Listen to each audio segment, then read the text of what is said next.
We are proud to present a standardized evidence-based efficient process for evaluating heart failure patients in the ED.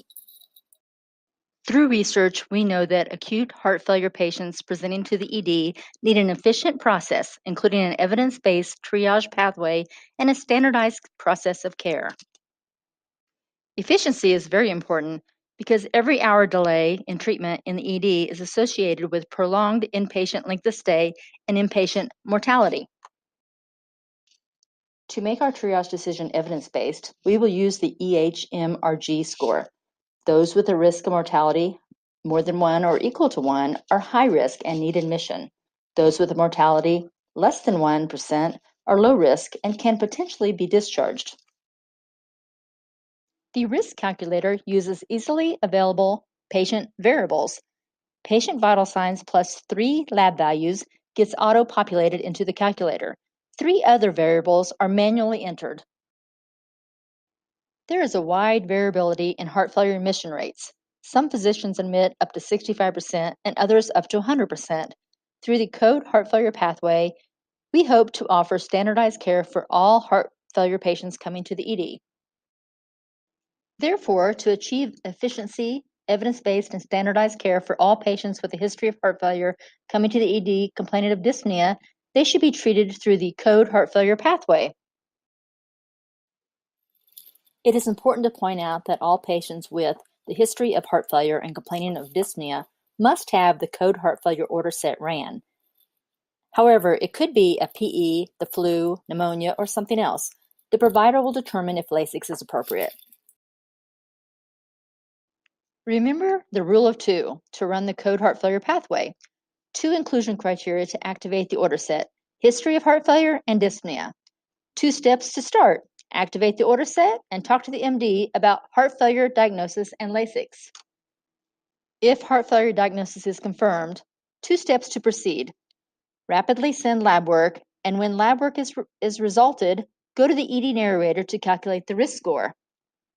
If mortality is more than or equal to 1%, talk to the MD about possible admission.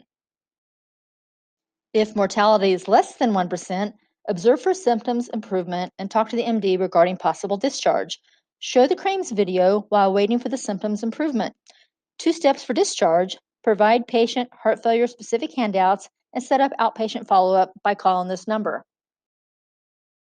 Let's talk about how to run the order set. In the patient's chart in Epic, select the Orders tab. Under Common ED Panels, look for ED CODE Heart Failure Order Set. All of the details will be listed, and you will click on Accept.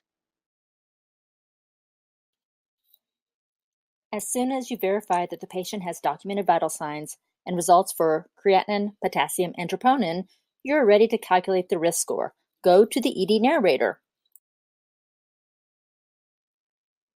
Scroll down until you see CODE Heart Failure on one of the toolbars and click on it. A new line appears titled ED CODE Heart Failure. When you select it, the risk score calculator is displayed. 3 different scenarios can happen in the results section. If you see 999, this means that labs or vital signs are not documented in the patient's chart. If you don't see a number, then one of the questions above have not been answered. Any other number you see is the risk score. A new and exciting added feature is that the risk score will display in the top banner and will be color-coded. Red is for high risk, green is for low risk. So far, you have done a great job. You have increased acute heart failure discharges by 36%. Of those who left the ED, 30-day readmissions reduced by 38%.